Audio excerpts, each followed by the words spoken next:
विद्यार्थी मित्रांनो, शिक्षकांनो आणि पालकांनो, तर आज या व्हिडिओमध्ये आपण कशाबद्दल बोलणार आहोत तर तिसरी मधला प्ले डू लर्न यामधील इंटरेस्ट बेस्ड ऍक्टिव्हिटीज किंवा हॉबीज म्हणजे काय या पाठामध्ये आपण अशा काही ऍक्टिव्हिटीज बघणार आहे ज्या मुलांना खूप आवडतात।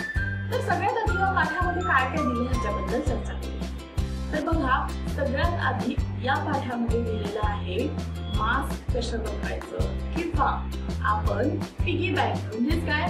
पिगी बँक म्हणजे आपण ज्यामध्ये आपले पैसे गोळा करतो ती बँक आपण कशी बनवायची, माचीसच्या काड्यापासून किंवा कार्डबोर्ड पासून ती आपण कशी बनवू शकतो याबद्दल बघणार आहोत। त्याच्याबद्दलच्या काही स्टेप आपण या पाठामध्ये दिलेल्या आहेत।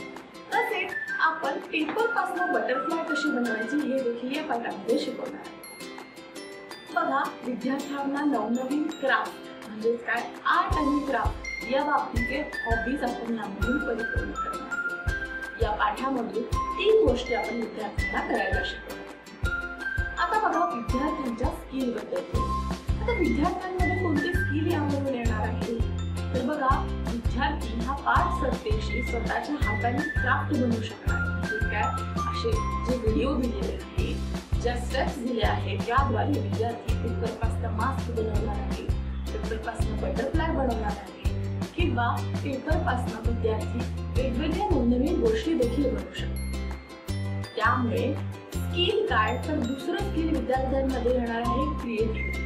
म्हणजे काय या क्रिएटिव्हिटीद्वारे ज्या गोष्टी विद्यार्थी बनवणार आहे, ज्या गोष्टी विद्यार्थी पेपरपासून बनवणार आहे त्या गोष्टी आपल्या घरी किंवा आपल्या शाळेत डेकोरेशन करताना कशा वापरात येऊ शकतात हे देखील विद्यार्थी या पाठाच्या सरतेशी शिकणार आहेत किंवा त्यांच्यामध्ये हे स्किल येणार आहे।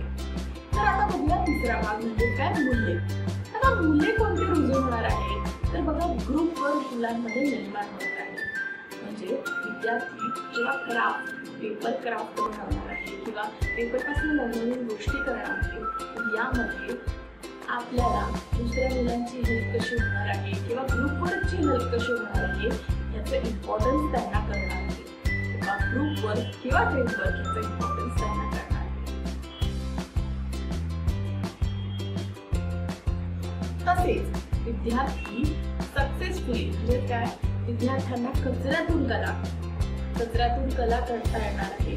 त्या कचऱ्यातून कला करता येण्यामुळे त्याच्यामध्ये पेशन्स निर्माण होणार आहे। एक कुठली तरी गोष्ट आधी कशी दिसते आणि ती आपण कृती केल्यानंतर कशी दिसते त्यामुळे विद्यार्थ्यांना पेशन्सने ती गोष्ट करायला लागते। म्हणून विद्यार्थ्यांमध्ये पेशन्स हे मूल्य देखील अंगीकारले जाणार आहे।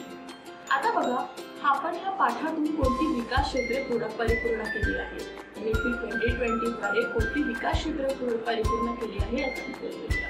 तर बघा, विद्यार्थ्यांमध्ये आपण एस्थेटिक आणि कल्चरल डेव्हलपमेंट म्हणजे काय सांस्कृतिक आणि सौंदर्य गोष्टी म्हणजे आपण जे क्राफ्ट बनवणार आहे ते सुंदर कसं दिसलं पाहिजे, कोणत्या गोष्टी आपण केल्या पाहिजे त्याच्याद्वारे आपण विद्यार्थ्यांचा सांस्कृतिक आणि सौंदर्य गोष्टी विकास करून घेणार आहोत। तसेच आता उद्या हा पाठ आपण कशा शिकवणार तर हा पाठ आपण शिकला आहे थीम बेस्ड अप्रोच।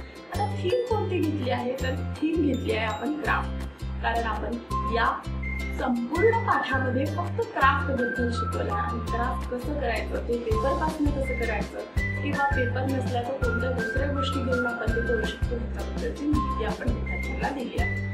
चला तर मग विद्यार्थ्यांना छोट्या छोट्या पेपर क्राफ्ट बनवणं शिकूया, मास्क बनवणं शिकूया आणि पिगी बँक बनवायला शिकूया। चला तर मग पाठाला सुरुवात करूया। धन्यवाद।